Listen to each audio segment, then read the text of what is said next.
생명이 위험할 수 있어요. 대부분 집안에서 사용하는 물건들은 공통으로 있는 게 포름알데히드. 우리가 포름알데히드 이게 접착제예요. 휘발성, 유기 화합물 같은 것들이 공중에 떠다니잖아요. 그래서 이게 암을 일으키는 작용을 하고 중금속이 문제예요. 어떤 중금속들은 암을 치료하는데 방해가 돼요. 이런 물질들은 지용성이면서 우리 몸 안에 잔류하는 성질을 가지고 있기 때문에 몸에서 안 빠져나가요. 쌓이기만 하는 거예요. 그게 조금씩 흘러나오면서 암을 일으키는 유전자를 변이시키고 암으로 발전을 하게 돼요. 특히 가정 내에서라든지 우리가 생활하는 도구 중에서 제일 위험하다면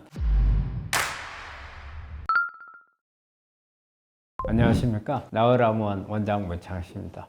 우리 이제 암 환자들이 이렇게 많이 최근에 늘어나는 것은 여러 가지 원인이 있죠. 요즘에는 이제 문화생활이 많이 발달을 하다 보니까 우리 뭐 주변에 전자제품이 너무 많잖아요. 이런 부분들로 인한 전자파라든지 또 우리 그 호르몬하고 관련된 이런 암에 있어서는 우리가 생활하고 있는 환경 이런 부분들이 또 암에 영향을 준다고 생각하지 못했던 것들이 있거든요. 특히 뭐 주방 가정 내에서라든지 거실이나 주방이나 이런 데서 우리가 생활하는 도구 이런 부분들도 다 영향을 주는 인자들이 많아요. 특히 플라스틱 제품 같은 것들이 많고 이 편리하게끔 이용을 했고 어떤 장식을 하기 위한 부분들 이런 부분들이 다 암을 유발하는 요인이 되거든요. 그래서 암 발생률이 높아지는 그런 원인이 되는 거죠. 거실에 있는 여러 가지 이런 부분들은 사실은 어쩌다 한 번씩 손을 대면 별 문제는 안 돼요. 하지만 매일 생활을 하면서 접촉을 하다 보니까 오랜 동안 노출이 돼서 문제가 될 수 있는 부분들을 있죠. 그래서 그런 부분들을 한번 일단 살펴보면 우리 매일 침대에서 잠자잖아요. 그러면 침대가 나한테 암을 일으킬 수 있는 원인 제공할 수 있어요. 예전에 한번 우리 매트 때문에 문제 된 적이 있죠. 라돈이 사회적인 문제가 돼서 전부 다 라돈 있는 침대들 다 수거한 적도 있잖아요. 라돈 같은 경우는 2급 발암물질인 걸로 알고 있어요. 이게 일종의 방사선이잖아요. 방사선이기 때문에 우리 유전자 같은데 이게 손상을 줘서 유전자를 갖다 변이시키는 그런 역할을 하죠. 또 매트리스를 구성하고 있는 게 어떤 플라스틱 제품들이 있거든요. 여기에 보면 또 접착제를 쓰는 경우, 그럼 뭐 포름알데히드라든지, 그리고 이제 프탈레이트. 프탈레이트라는 것은 플라스틱 제품을 유연하게 부드럽게 만들어주는 성분이기 때문에 플라스틱 제품에는 아주 딱딱한 플라스틱 아니고는 다 들어가요. 그렇기 때문에 프탈레이트가 특히 환경 호르몬, 유사 여성 호르몬 작용을 하거든요. 그래서 이게 암을 일으키는 그런 작용을 하고, 또 여기에 보면은 여러 가지 그 냄새 같은 게 나오잖아요. 그러면 이거는 휘발성이 이제 VOC라고 하죠. 휘발성, 유기 화합물 같은 것들이 공중에 떠다니잖아요. 이런 부분들이 영향을 주는 거죠. 그럼 이제 매트리스 외에 또 한번 살펴볼까요? 우리 애 키우잖아요. 애들이 사용하는 물건들 있죠. 뭐 연필이라든지 지우개, 액상 괴물이라든지 여기에도 마찬가지로 유연제들이 돼요. 프탈레이트가 들어가고 그다음에 포름알데히드. 대부분 보면 우리가 집안에서 사용하는 물건들은 공통으로 있는 게 프탈레이트하고 그다음에 포름알데히드. 우리가 포름알데히드 이게 상당히 문제거든요. 이게 접착제예요. 우리가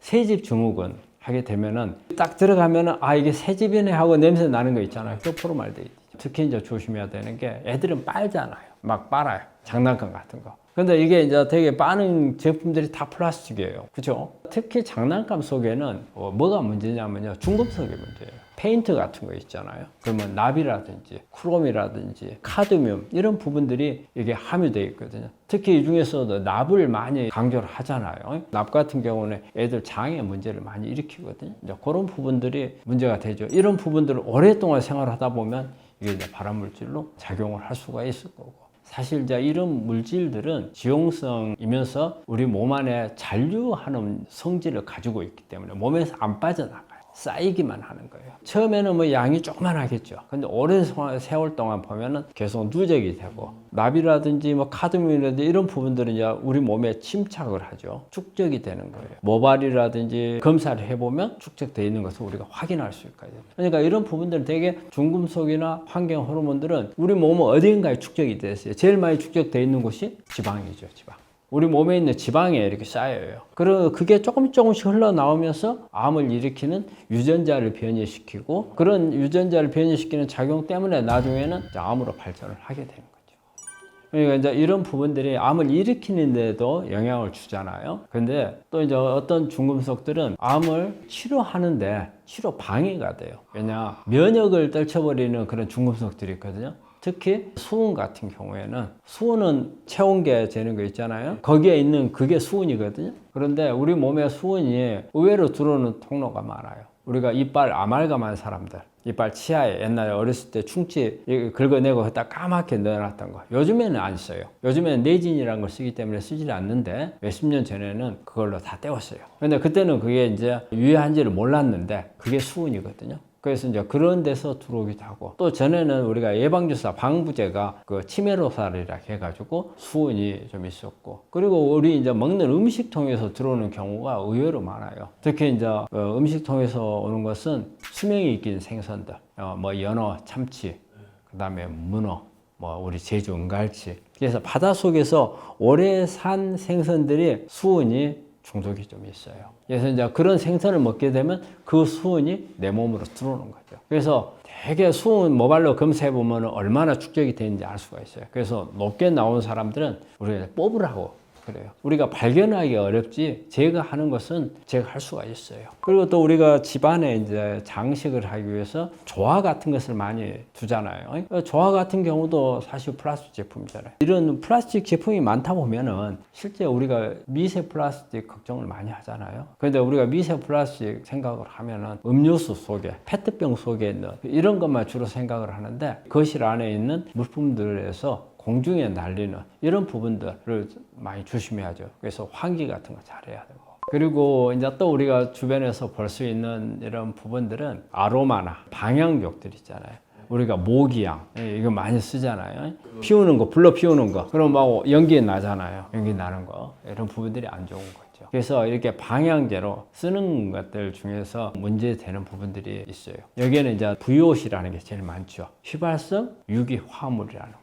이런 부분들이 미세먼지예요. 미세먼지로 작용을 하기 때문에 우리 집안에서 미세먼지가 엄청 많아요. 특히 요리하는 가운데 생선 같은 거 구우면 연기 올라오잖아요. 지금 현재 50대, 60대 된 여성분들이 젊었을 때 담배 많이 피는 사람들은 별로 없다고 봐야 되거든요. 그런데 폐암에 걸리잖아요. 이 사람들의 가장 큰 원인은 바로 집안에서 미세먼지가 제일 원인이 커요. 그 중에서 이제 많이 큰 그걸로 작용을 하는 게 바로 지방에서 조리하면서 나는 생선 구울 때 같은 연기 올라오잖아요. 이런 부분들. 그리고 집안에 이렇게 환기가 잘 안 됐을 때 우리가 뭐 모기향이라든지 여러 가지 이게 방향족들이 날리는 것을 계속 마시잖아요. 이게 다 미세먼지거든요. 이런 부분들이 암을 발생하는 영향을 주는 부분들이 되겠죠. 그래서 특히 아로마라든지 이런 모기향이라고 쓰는 경우는 환기를 잘해야 돼요. 근데 되게 우리 모기향 쓰고 나면 어때요? 모기향 쓰고 나면 환기 안 하죠. 문 열어놓으면 또 들어오니까. 그래 그게 안 좋은 거죠. 그래서 가능한 한 모기향 같은 거 쓰는 것은 피하는 게 아마 좋을 것 같아요. 그리고 또 우리 이제 실내에 있는 것 중에서 보면은 가습기 많이 사용하잖아요. 가습기 사용은 요즘에 뭐 워낙 사회적으로 문제가 됐기 때문에 가습기에 대한 문제는 많이 나왔잖아요. 여기에서 나오는 그 성분들 중에서는 우리가 폴리헥사메틸렌 구아니딘이라는 성분이나 폴리헥사메틸렌 구아니딘 하이드로클로라이드라는 이런 성분들이 있어요. 이게 이제 주 성분이에요. 근데 이 성분들이 문제가 뭐냐면요. 폐섬유화를 일으켜요. 그래서 폐섬유화가 되면 나중에는 폐암으로 넘어갈 수도 있거든요. 근데 폐섬유화만 가지고도 생명이 위험할 수 있어요. 정말 예전에는 가습기 하다가 다른 감염 같은 게 일으킬까 봐서 소독제를 갖다 넣었는데 그게 문제가 됐던 거잖아요. 요즘에는 이제 문제되는 부분은 아니고. 그 다음에 우리 냉방하기 위해서는 에어컨. 에어컨은 우리 환자분들 1년에 한 번 정도는 꽂고 필터 같은 거 소독하시나 몰라요. 근데 그건 꼭 하셔야 돼요. 이 에어컨 속에 있는 문제는 곰팡이나 어떤 세균 같은 게 이 안에 습도가 높기 때문에 그 안에서 많이 살잖아요. 이런 부분들 특히 레지오넬레 균이라든지 이런 것은 우리가 에어컨병을 일으키는 그런 부분들이 되겠고, 또 어떤 세균 문제는 아플라톡신 같은 것은 바로 발암물질이거든요. 또 여기에서 나오는 미세먼지도 많이 있어요. 그래서 그런 부분들, 그리고 휘발성 유기 화합물이라든지 그런 부분들이 에어컨을 통해서 또 문제가 될 수 있고, 또 그 외에 볼 수 있는 부분들은 우리가 대개는 이제 이 드라이 클리닝이라든지 이런 부분들은 우리가 세탁소에 맡겼다가 가지고 오는데, 우리 보통 드라이 클리닝 하면 특유 냄새 나잖아요. 냄새가 퍼크로라이드라는 그런 성분이거든요. 트리크로라이드, 테트라 뭐 여러 가지 종류가 있는데 여기에서 문제는 우리 환자분들이 알아둬야 될 것은 우리가 세탁소에서 이걸 가져오면은 항상 뭐예요? 비닐로 씌워서 가지고 오죠. 이게 문제예요. 비닐로 씌워서 가지고 오는 게. 그래서 가지고 오면은 그냥 또 어때요? 옷걸이에다 그냥 걸어놔요. 비닐 씌운 채로. 그래서 어떤 경우에 또 바로 벗겨가지고 바로 입고 나가요. 근데 그런 부분들이 안 좋은 부분이에요. 그래서 드라이 클리닝 한 경우에는 가지고 와서 냄새가 빠지고 난 후에 보통 하루 정도 그냥 걸어놨다가 그 다음날 입고 나가는 게 바람직해요. 그리고 항상 그 비닐 덮어져 있는 거 있잖아요. 이건 제거해 놔야 돼요. 이게 있으면 그 냄새가 안 빠지거든요. 그럼 그 다음날 갈 때 그 빼고 입으면은 그거 그대로 있잖아요. 그러니까 이런 세탁물은 그거 비닐을 제거해서 걸어둬야 된다는 것과 그 다음에 가져오자마자 입는 것은 피하는 게 좋다는 거죠. 그 세제, 사용한 세제 때문에 문제예요. 드라이 클리닝 할 때 사용한 세제가 문제가 되는 거예요. 발암물질, 그 날아가야 되는 거라. 근데 비닐을 덮어놓으면 날아가지 못하잖아요. 이런 부분들이 아마 암을 일으키는데 영향을 줄 수 있는 그런 부분들일 것 같아요. 아마 여러분들 생각할 때 아마 암하고 연관이 있으리라고 생각하지 않았던 부분들, 이런 부분들일 거라고 생각을 해요. 하지만 이런 부분이 오랜 세월 동안 내가 그 안에서 생활을 하게 되면 내 암을 일으키는데 영향을 줄 수 있다는 겁니다.